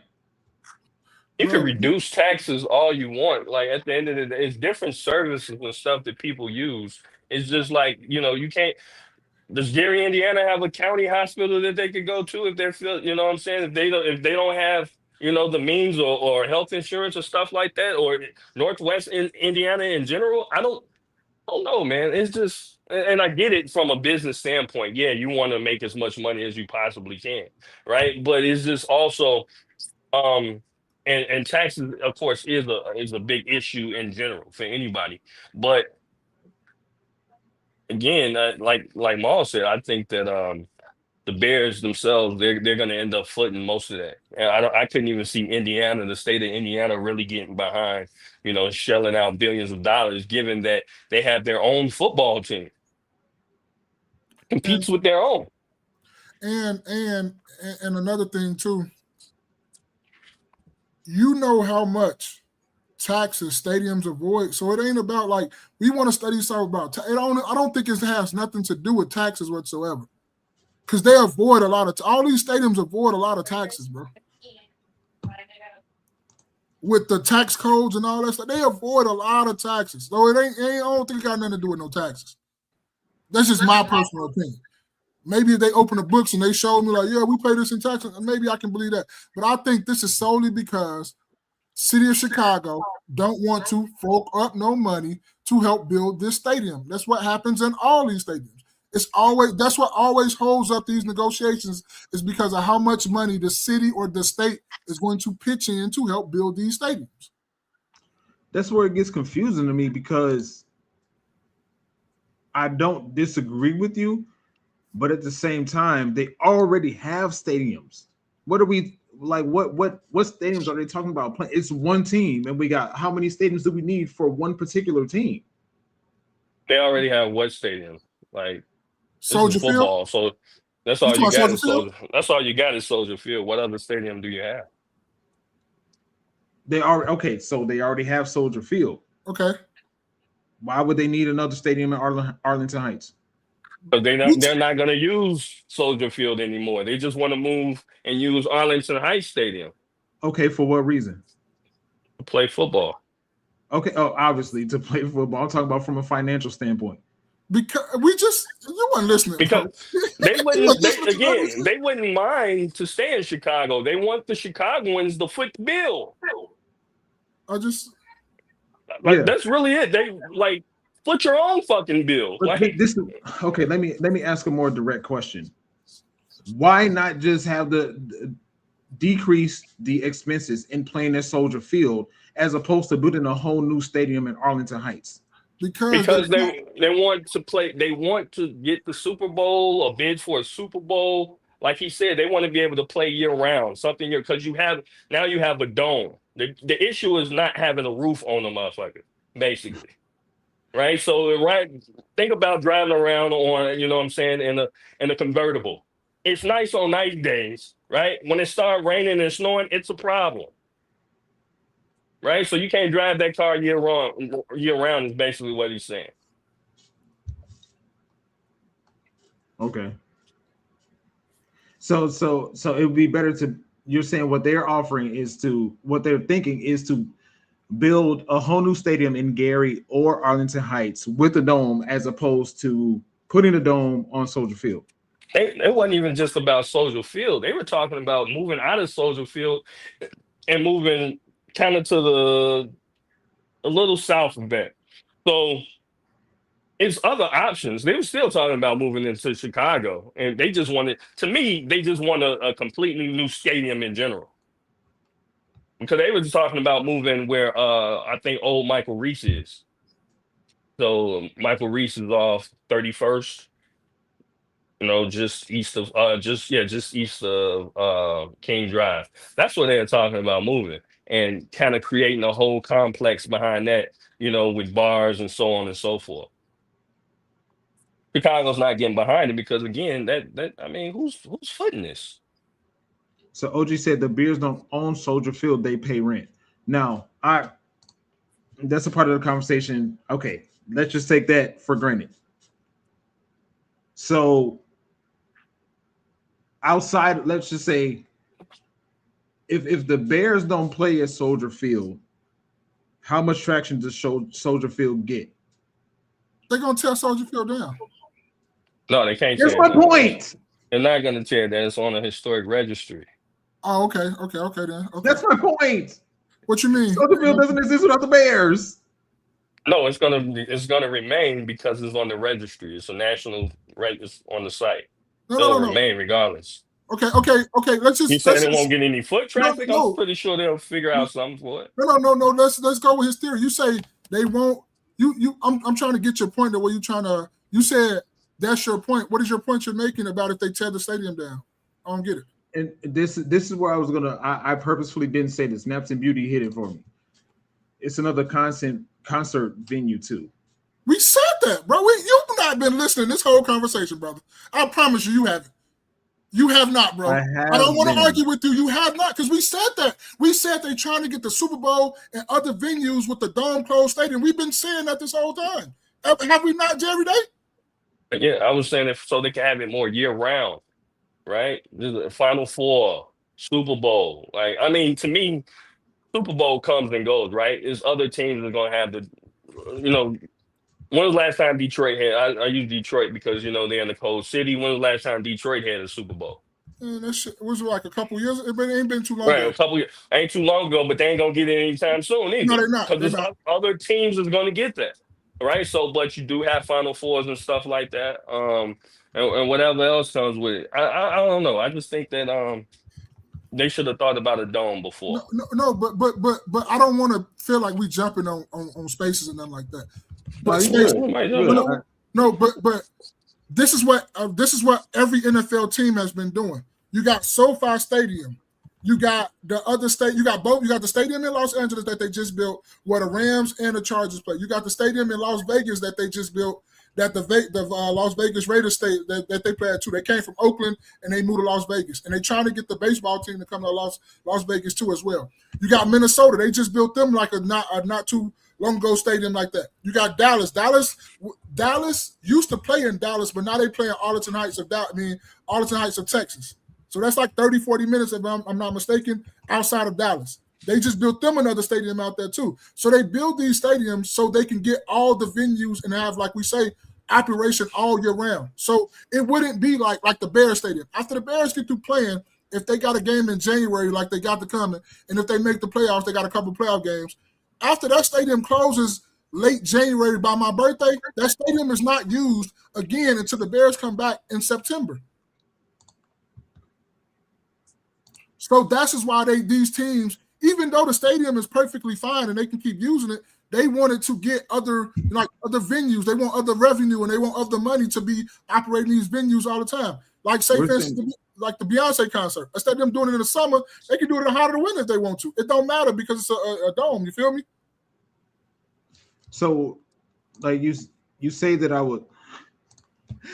I agree, cultivate. I agree. I was not ignoring the conversation the whole time. It's like we are on opposite sides of the same coin. I agree that, yeah, like there's a whole lot more than just taxes is what I've been proposing to the idea of the Bears moving from Chicago to Arlington Heights to Gary or whatever the case. Ultimately, at the bottom of it all is money. For sure. We said that. It's about the city of Chicago or the state of Illinois help pitching in to help build this stadium. The city is saying, no, we're not pitching in shit. Y'all do y'all own thing. You can build it here, but y'all just got to pay for it. The taxpayers are not paying. We're not fronting that bill. Okay, so what do y'all think about that? The idea of the taxpayers paying for a new stadium? I think the one that we have is perfectly fine. I'm on the sentiment of that, but I'm also on the sentiment: is it going to help the city? Like, is you going to take some of them taxes that you're paying? Like, okay, when these franchises build the stadium in your town, they get a percentage of the taxes and the revenue that come from that. You have to pay that back to the city. It's all in what number you negotiate with the city. Sometimes the franchises get a good deal, like the Kansas City Chiefs. Kansas City Chiefs are moving from Kansas City to Kansas because they got a better deal with Kansas. Like, they keep 100% of everything. Like, whatever they make, they keep it. Instead of them giving it back to the city and helping the city pay it back, they like keeping everything. So if you get a deal like that, who's not going to take that as an owner? to move the city. Cultivate. I have to push back on you. The message request says everyone. I'm just saying if you ain't actually try to find it to send me the DM so I can send you the link. Just say that. It's cool. It's cool. We aight. We aight. I'm just saying. I just wanted to help you find a good book to listen to learn about life. But if you're gonna say that you tried to find me and send a message and you didn't, come on, man. We on live. Hey, come on. Let's wrap this one up, man. So we go to the next one, though, because I'm tired of talking about this shit now. She said I did. All right. Yeah. That's the end of that one. That's the end of that one. So, but yeah, man. I think we got everybody's closing thoughts. I think it's ultimately we're on different sides of the same coin. I think it's about money, and I think there's no reason for the Chicago Bears to do anything more than try to figure out ways to make the money work in Chicago. Even if it's Chicago land in terms of in the actual state of Illinois with Arlington Heights, or just build a dome on Soldier Field. Like Jay Day was saying, well, he didn't say build a dome on Soldier Field, but make it No, more. I did. I did. Oh, you did? Okay, I'm sorry. Yeah. Build a dome to make it more, I don't want to say controversial, make it more versatile, make the venue more versatile. You can do it here. And I think this whole idea behind possibly moving to Gary is to kind of put pressure on certain people behind the scenes to be like, all right, if they're going to move out of Chicago, then that's going to cause a financial strain on the city of Chicago. So we need to make this work. Yeah. Also, though, real quick, is that so often we talk about taxes going up, taxes. People are, we literally just talking about maybe a couple podcasts ago, about the people in these rougher neighborhoods, I'd say, getting an increase on their taxes. We don't need to. To me, Soldier Field works perfectly fine. It works perfectly fine. So for what I mean, it's been working this long, right? I think it's been working this long. So what's the issue?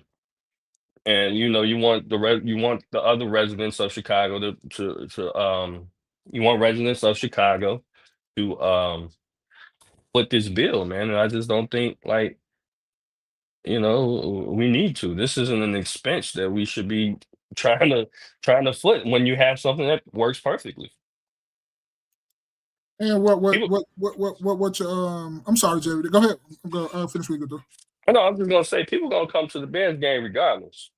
Like Bears nobody. No, I haven't heard any motherfucker really complain. It could be like, what day was that when they were playing? Were they playing the Browns? It's cold as hell. Yeah. Motherfuckers out there. Right. They was out there. Guess what? If we had some tickets, nigga, we'd have been out there too. Would have been out there too. Like people gonna come to, and that's what I was saying about even with the NFL and in regards to having a Super Bowl there. I'm like, bro, it's the Super Bowl. People gonna come regardless. That's bullshit about a dome. It's the Super Bowl. People gonna come regardless. Now, if you're talking about year round, things to do, in the summertime and stuff like that, Final Fours and stuff, I understand. But if you're talking about, well, we doing this to get a Super Bowl and you can only get a Super Bowl every so often, nah, that ain't it. All right. OG said add a retractable roof on Soldier Field. He also said get a corporate sponsor to fund it. All right. So thank you guys for kicking with us. Share this with two people. Let them know that your favorite at the church podcast is live, and we're kicking and having some great conversation over here. So I don't know if you guys got to see the back chat. I sent them a couple messages. Mm-hmm. There was a couple things that came across my purview that I wanted you guys' opinion about, and one of them is Deontay Wilder talking about how his ex stole $400K from him. So let's check it out. From me, 400? over $400,000 from me. She killed one of my childs because she couldn't get child support in the state that she was in that had a cap on it. So she wanted to move to California. Oh, See, that's man. where all the girls go That's to. what, yeah, California because got the the lawyers laws out there that- waiting on them, and the laws is a woman is innocent to proven guilty, and man is guilty until proven innocent. Good luck. And don't have no money because they're gonna extort you. Yeah. You understand me? Judges and lawyers knowing each other and all that, and I'm telling you, and these times motherfuckers freaking out here. They probably having sex with each other and shit and coming on and hitting your case now. You know what I mean? I've been through so much, bro. And to go through that and to have somebody that you taken care of for years, a person, she was a person that lost her job she would tell everybody she was a CPA, but you was a CNA, a certified nurse assistant. That's the lowest of the low in the hospital, if I'm not mistaken. Yeah. But you want to tell people you certain things because you want to look a certain part that you're really not. You know what I'm saying? And now you lose your job as that. You can't even wipe ass right. You done lost your job wiping somebody's ass because you ain't wipe it right. He still stink. You know what I'm saying? And now you lose your job. You finna become homeless and you got 2 people you taking care of. So I end up getting her and moving her with me. Yeah. And not, you know what I'm saying? Yeah. And helped out and all that stuff. And this is how you repay me. Dang. I took the role of being your son father, not just a daddy, but a father. Right. I went in so hard, bro. I went in so hard to the point where I put them on my wheel. I had a meeting with my kids. I said, how y'all feel about scoot y'all over? Scoot over a little slide and let somebody else get a little bit of it. And my kids are amazing. They're my best friend. And they was down with it. So I moved a little space over and added her son in on my motherfucking wing. You ain't even my son for real. Right. You know what I mean? Wow. Yeah, that has to take a toll. I put her in my wheel as well too. Yeah. You was just my girlfriend. You ain't even my wife. I hope that still ain't dead, man. Yeah, man. I hope that still ain't. One time the son said, "You ain't my daddy." Now that's one thing you don't say to a man that ain't your daddy. Don't remind him that you ain't his daddy. You know what I'm saying? Don't remind me that. I know that, but you ain't got I done fed you, took you on all these trips, giving you a beautiful life. Yeah. I ain't your daddy. I'm put you on my wheel. Bro, when he did that, bro, I ran to my lawyer to try to get that, you know what I mean? Because I felt like I was finna have a heart attack. Seriously. You know what I mean? So I've been through a lot, bro. It sounds like a lot to just be the guy. It is. Like you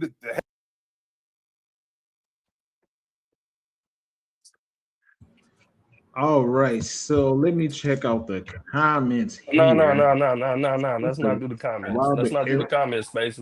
Okay. Hold on. Let's not do. Yeah. Let's just go straight. Let's shoot. Let's shoot. All right. So whatever your thought. I'm sorry. Go ahead. I'm tired of lame ass niggas though.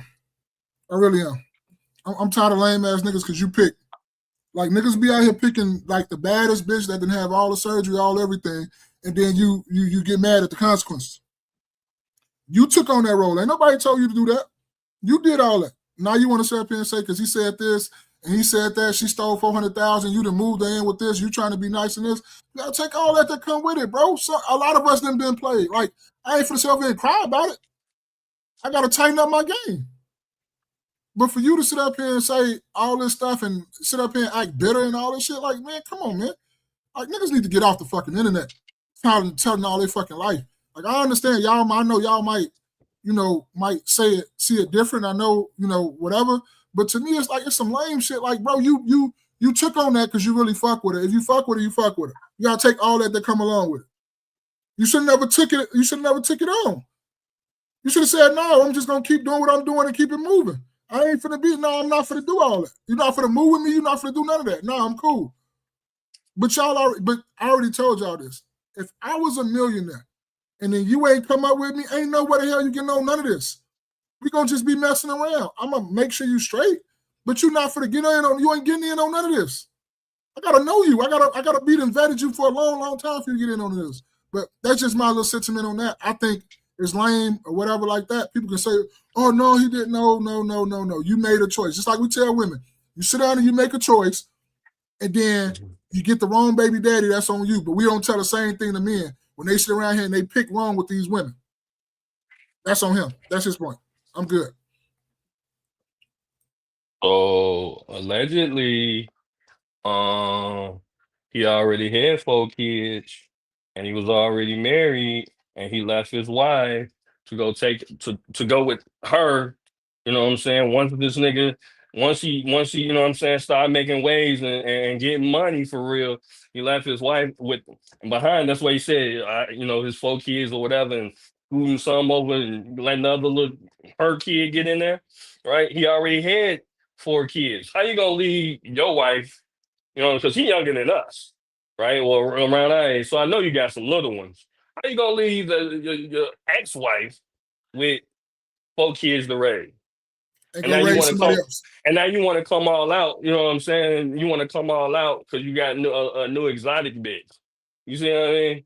And now she done did you dirty. Now all of a sudden, you know, now all of a sudden we supposed to feel sorry for you, nigga. You was getting your ass whooped in them fights. I was trying to figure out why. Damn, this nigga Nigga make because dumbass decisions. because you left your wife and your kids to get this new exotic bitch. You see what I'm saying? You left your wife and your kid, like your kids ain't even grown. You see what I'm saying? Then you talking about y'all wasn't even the new exotic bitch, y'all wasn't even married. You're gonna stick her in your will and her son in your what the fuck wrong with you?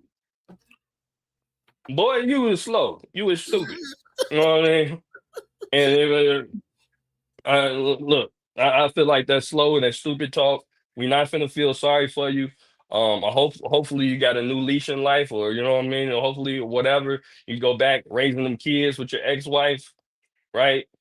And get back to knocking niggas out. But we not finna sit up here and feel sorry about you, dude. For real. Lame ass niggas, bro. For real. Cornballs. Nigga So, need a new exotic bitch. Motherfucker. They all do that shit, dog. Like to me, it kind of like, I mean, Facts. Kevin Hart, he did that shit. Like all these cats do the same shit. They Facts. get put on, you know what I'm saying? They wife or whatever, whoever girlfriend that you didn't pop motherfuckers off, had 4, 5 kids by 'em, and then decide that you know what, I'm finna go get somebody. Like first of all, Facts. that clearly this bitch wasn't checking for you. Facts. And from what I heard, allegedly she'll run in the little boxing community anyway. You know what Oh, I'm so saying? she She like a ran, basketball hoe. She yeah. a boxer Yeah, hoe. right. She ran through. So from what I heard, allegedly, I don't know her. You know what I'm saying, but allegedly she ran through anyway.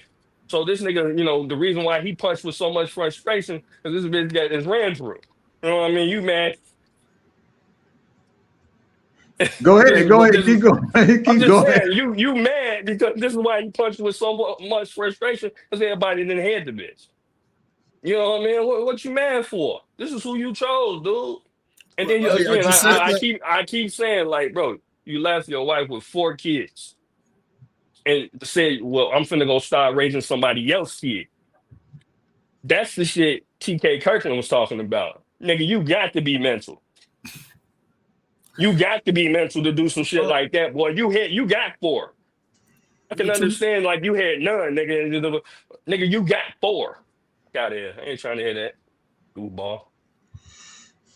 Let's see. So the people going crazy with the comments on this one. So let's see. Cultivate said this is ex-white. I don't know. No, she's she's like a black and Asian mix. You know what I'm saying? Look. I'll see Blasian. That's probably the best combination. I ain't gonna lie to you.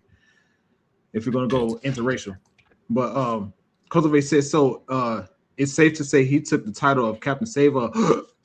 Goofball Jamal, Clock It Mall said Naps and Beauty. Cultivate said find a dummy bump his head. SMH. Where's his father at? I don't know. Naps and Beauty said this. This is C. It said, well, that's what he get. Thinking with his D. Okay, let's get to Cultivate Naps and Beauty's question. I'm sorry.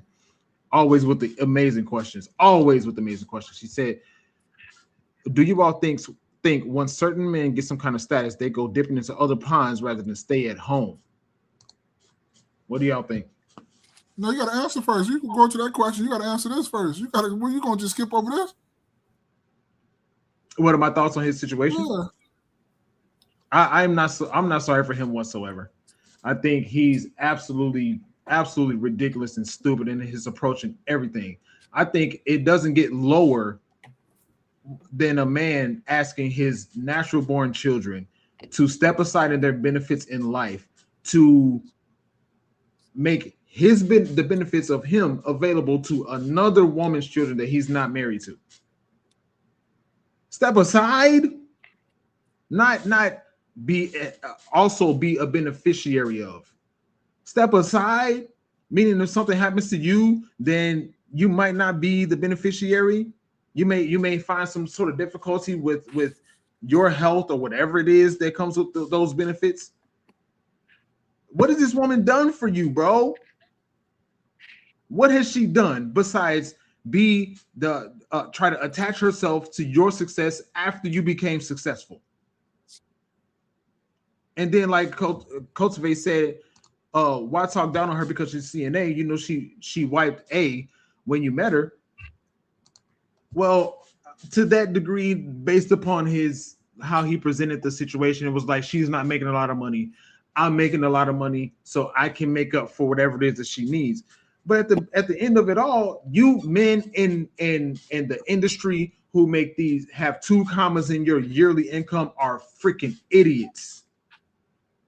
And Deontay Wilder is a prime example of it. Are freaking idiots. You're stupid. Why would you do this? Why wouldn't you have some paperwork to make sure that you wouldn't be wrecked if this situation goes left? She stole $400,000 from you.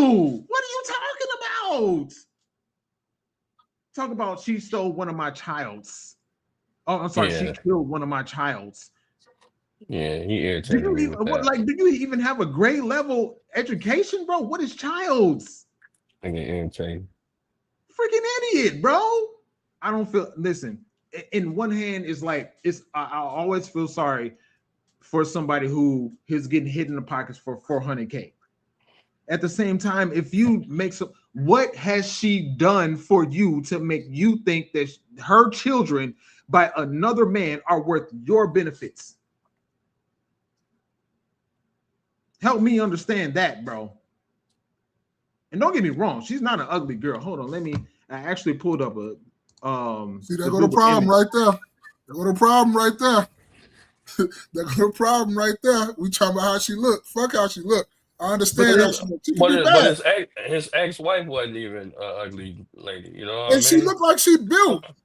Like she didn't go to the gym for that body. She built. She went in the lab. That's the point. That's the whole point. You just made the whole point of the whole thing. You went chasing somebody who did not want you when you had the bread, when you didn't have bread. She holds you down. I can understand if you even went over there and dipped your toe in that just to see how that is. But nigga, I'm not leaving my wife. What is wrong with you? This is her. Niggas done fucked up. I don't care. Dog, motherfuckers fucked up the game, bro, for real. Niggas got shit fucked up. You know, I think he just got mesmerized, bro. Mesmerize my ass, man. Niggas need some motherfucking OGs in their life. They be trying to act like they the OG. Niggas need OGs and big bros for real. Yeah, huh? No, I'm just saying, man, we at a time, first of all, we already don't be giving dudes too many passes, and you saying dumb shit like this, bro. You should have just go back to fighting, you know what I mean? Keep, you know what I'm saying, focus on your craft. Because clearly speaking ain't your thing. You know, you giving out stories like, bro, there's one thing gonna come out. This is the girl that Telly Swift, the girl that stole $400K from him allegedly. Niggas get mesmerized, bro. Mesmerized by no, fuck that, bro. No. Niggas big goofies, big all that, big lames, all that shit, all that, big loofies, big lames, big tricks. What they say about it? They say in nature, things that, you know what I'm saying, is flashy and colorful and all that shit is normally the most dangerous. What? Right? Things that's become, you know, really beautiful. That's normally the most dangerous. You ever seen a jaguar? Yeah. A beautiful cat. Yeah. It's a beautiful cat, man. The fuck you clean up? What? Jaguars kill alligators. Bro, you know what I mean? Hey, yo. Jaguars carry alligators up trees, bro. Bro, Jaguar is the apex cat. Like, you know what I mean? Like, for its size, it's the 3rd largest cat. Hey, Jaguar is nothing. It's a beautiful animal, though. And you look at all tigers, beautiful, even lions, beautiful animals, right? But and you think about it. But what I'm saying is, like, these shits would kill you. So you know, if you put it in, you know, human perspective, you know, just because something's beautiful, and I mean, to me should say danger. Right? Danger. That should be a flashing sign. And I think a lot of these guys, you know what I mean, they're just in their field, they're the man. right, in their field, but they don't have a sense of they really can't comprehend too much. Like, I don't know, maybe been hitting the head too many times. But bro, even if you wanted to test out, you gonna leave your whole fucking family with your 4 kids? I told them scoot over. Man, scoot over, man. Like, bro, come So on, man. what do you expect them to say, bro? I don't know how old these Right. kids are, but what do you expect them to say? It depends on how old they is, because I know, man, hell no, we don't know them. And a Hell nigga no. like that, I wouldn't even want to be his friend. Facts. Like, no, you out here bugging. You can't be part of the friend circle. You done left your whole motherfucking family, bro. Put your mom on the phone, baby. I ain't ever coming home. But let's Like, answer seriously. cultivates. I'm not cultivate, but Action Beauty's Question. question. Right? You throw that back on the screen, space. Oh, this one right here. Yeah. So, do you all Do think y'all that think once one certain black Go man ahead. gets some kind of status, they go dipping into other ponds rather than stay at home? Yes. I was gonna say yes too. Yeah. Yes, Niggas I go. mean, they getting what's available now. Like money is going to open up the opportunity for these guys. You think about it, like money, like these guys could have probably had a regular, whatever. They could have just had a woman that they were dealing with, and then once they get this money, and it's even when you look at like a lot of the NBA guys, right? You know what I mean? Call them what you want. They could be handsome, they could be ugly or whatever. A lot of these dudes is a bunch of lames. But once they get this money, it opens up a lot of opportunity for them, right? So they quick to go ahead and dump the old chick that they once had. Yeah. That was kind of right now for. Yeah. And it's an old saying, bro. Money don't unlame a lame. It just magnify you. You a cornball, you a lame, you a goofy, you all that. Every name in the Chicago handbook of street terms, you all that. You still gonna be all that if that's what you was. It's not gonna unlame a lame. It just magnify you. You finna become a bigger trick now. That's all. That's what fucked up the game. Letting these lame ass niggas get on social media and get some money and start fucking up all the game and oversaturating a lot of shit.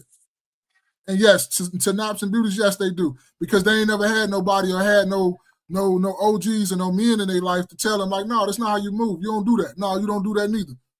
You don't do that. They ain't had no, hey, how we just said it, bring it back full circle, no real true friends that tell you, no, bro, you acting like a goofy. Stop that. Yes, they do. They go dip their heads in ponds and try to get the women that they ain't never been, that then bought their bodies. And just forget about the women that's been holding you down for all this time. We talked not on the spaces. I know you finna say something real quick, but we talked about a couple weeks ago. Then we talked about what's my man down in Atlanta? The trunk nigga. Lil Jon. Lil Jon. We talked about Oh, Lil Lil Jon. I'm like, wait. Yeah. We talked about him. He did the same thing. He did the same thing. Like these dudes, and they worth millions of dollars now. All of a sudden, they want to. I don't know. Again, I don't know if they forced to do this shit because it just seems like, damn. Going to marry, how you said it, Jay, every day? Going to marry the money and take the wealth to the other side. Yeah.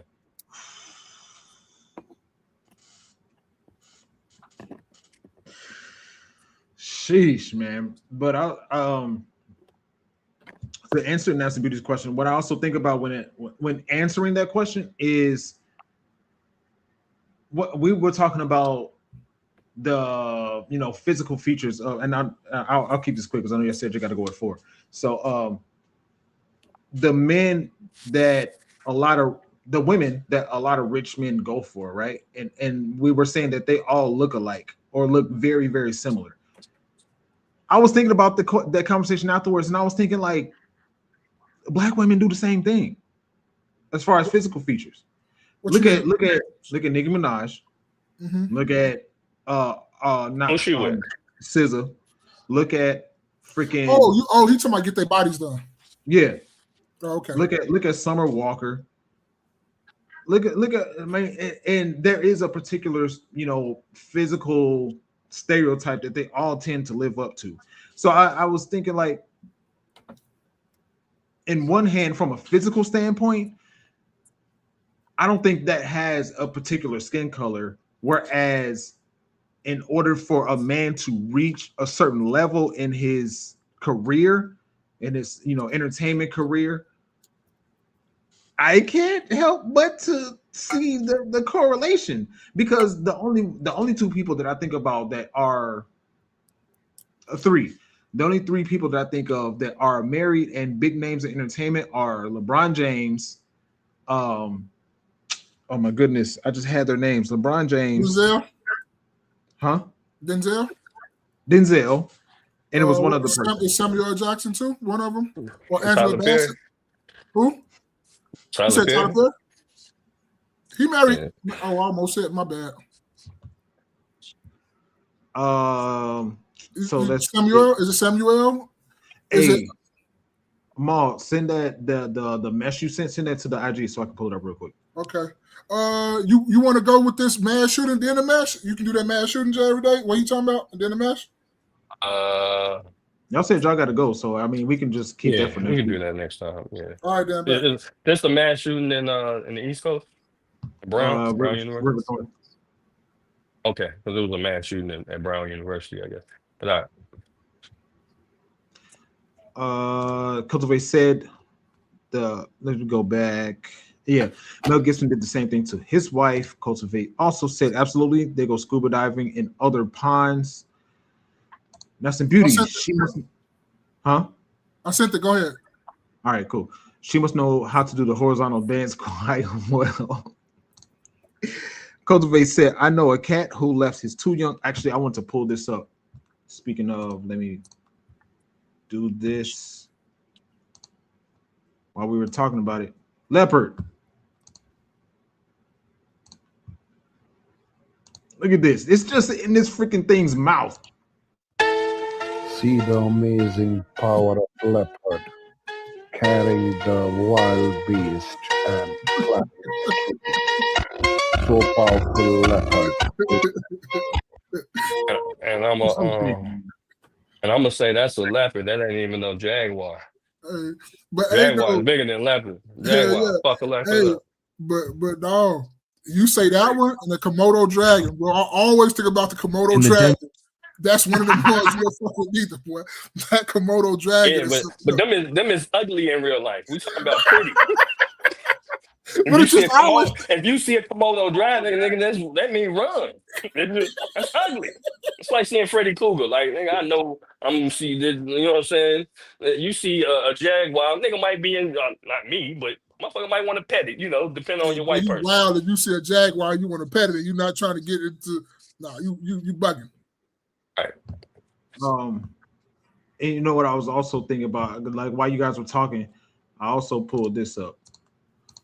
And I'm trying to rush through this so we can finalize. So I just pulled up Deontay Wilder kids' ages.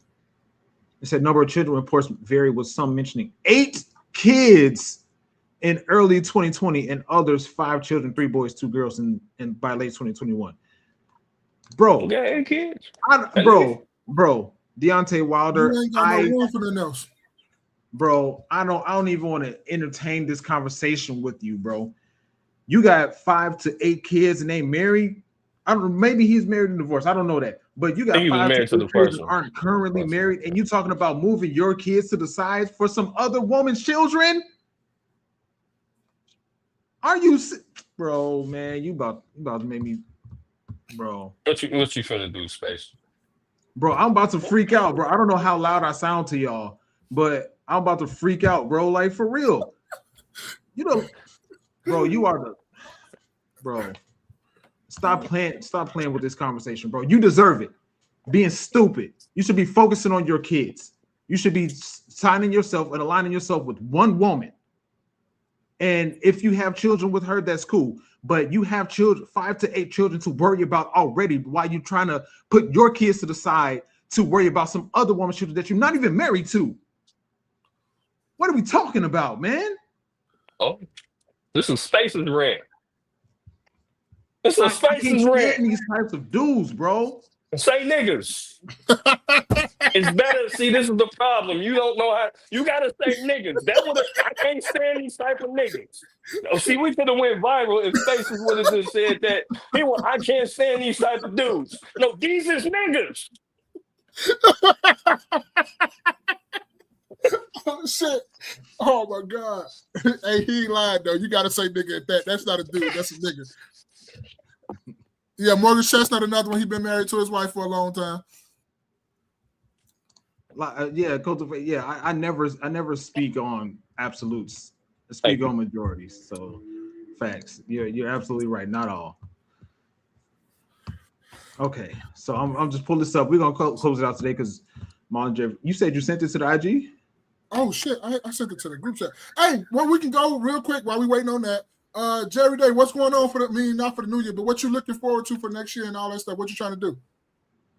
Oh man, just trying to get better and learn more, man. You know what I mean? Just continue to learn and spend more time with the family, and that's essentially it, man. Because I got my oldest should be graduating next year, 2026.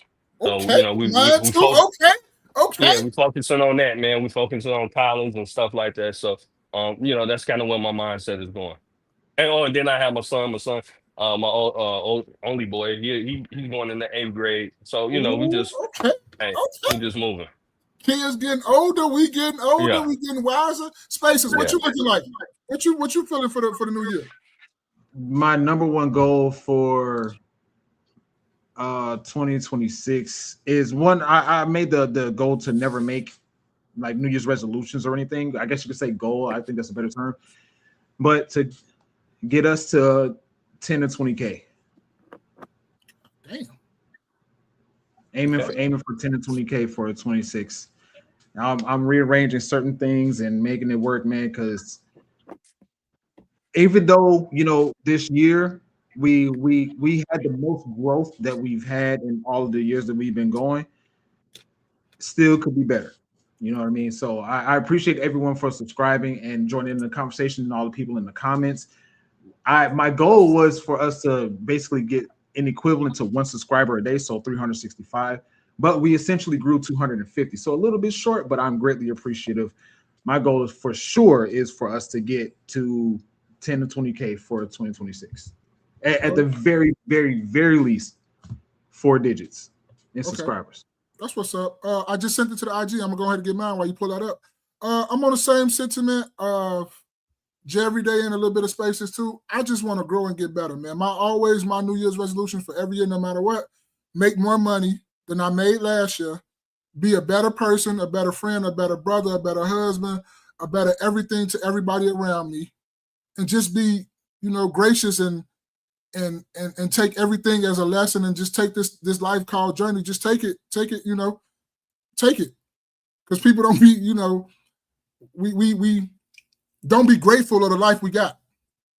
A lot of times. So I just want to be grateful, be a better person, a better human being, and make more money. Them be my goals every year. I know we make all them other bullshit goals, but my goal is to get better every year and make more money than I did the previous year. And it's been happening for the last. Don't worry about it. It's just been happening. All right. So Maul sent us to this match for the end of the year. Pull it up right here. Let's check it out. Yeah. And understand the art of being silent and ignoring niggas. When I say, bro, shit can't get you out your character game, when you ignore a motherfucker, it'll get under their skin no matter what it is. Learning how to just shut the fuck up whenever you pissed, whenever you mad, when a motherfucker play with you or try to disrespect you low key, and you just shut the fuck up, and they know you a dangerous motherfucker, bro, when you be quiet. When you don't let things bother you, when people try to make it seem like that you a bitch just because you're not responding to them or not giving them a reaction, I'm telling you, bro, it's a lot of self-control. The art of getting under niggas' skin, bro, when you can be quiet and not react to certain things, bro, I'm telling you, that shit boils their blood. Niggas will never understand that, bro, because they feel like every single time somebody pissed them off, they got to give them a reaction. You don't have to give people reactions every time you get mad about something. That just goes to show you, bro, that you're easy to get picked on. I don't think truth. All right, and what I had to say with that, right, is as you get older and as you grow in this, this big, beautiful world that we got, everything don't need your reaction. Everything don't need your comment. Everything don't need your energy. Everything don't need nothing to do with you. You look at that shit, you think, I'm keep going. I ain't got nothing to do with that. But that's what I think we need to do in 2026. I think the world will be a better place if we just You know, you don't have to react to everything you see or everything that someone else does to you or anything like that. Especially if it ain't hit you hard to where it's like fucking up what you got to go on in your day and really messed up your day. Yeah, even in that sometimes you just let that, man, keep it moving. Just ignore that shit. Keep it going. Because then you make your energy, now they didn't change your energy, your whole vibe. Now you sitting around here mad or whatever, and they going on about their business and they laughing at you because they didn't got you off your square. Got you off your purpose for the day. Got you off what you was going to do and what you was moving towards. So leave that shit alone. Keep it moving. Ignore people. Keep it going. Do what the fuck you got to do. Don't worry about what they're doing right now. Keep it moving. That's all. There was a person that I used to work with that basically, whenever they would have conversations with you to figure out whatever it is that irritates you as a person, and their goal in asking you that was so that they can do that very thing specifically to irritate you. But what I learned about those people is they get irritated in the fact that what they expect to irritate you doesn't irritate you. Does that make sense? Yeah, yeah, I get it. But that person that you just described is a miserable person. I agree.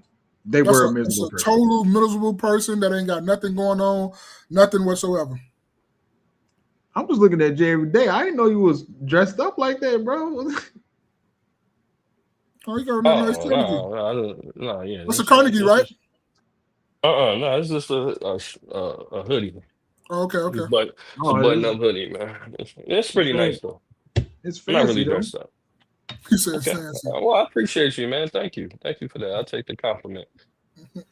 Yeah, man. So this is our last part for the 2025. We greatly appreciate all of you, specifically Cultivate, specifically Nasty Beauty, David, Rob, you chime in, D Brown, you chime in every so often, and OG. 2026 is going. We going up. We going Cultivate. up. Appreciate you guys for continued support for the platform, and we're gonna keep y'all in mind as we progress in these YouTube streets. All right. So thank you guys for kicking with us. This has been the 5 rendition, the No Key Podcast. Wear your crown, build your legacy, kings. I am your man, Spaces. I'm Jay every day. Hey, I go by your boy Mal, and nigga, we better see your ass in 2026. Don't have us come through this fucking screen. Meeting adjourned.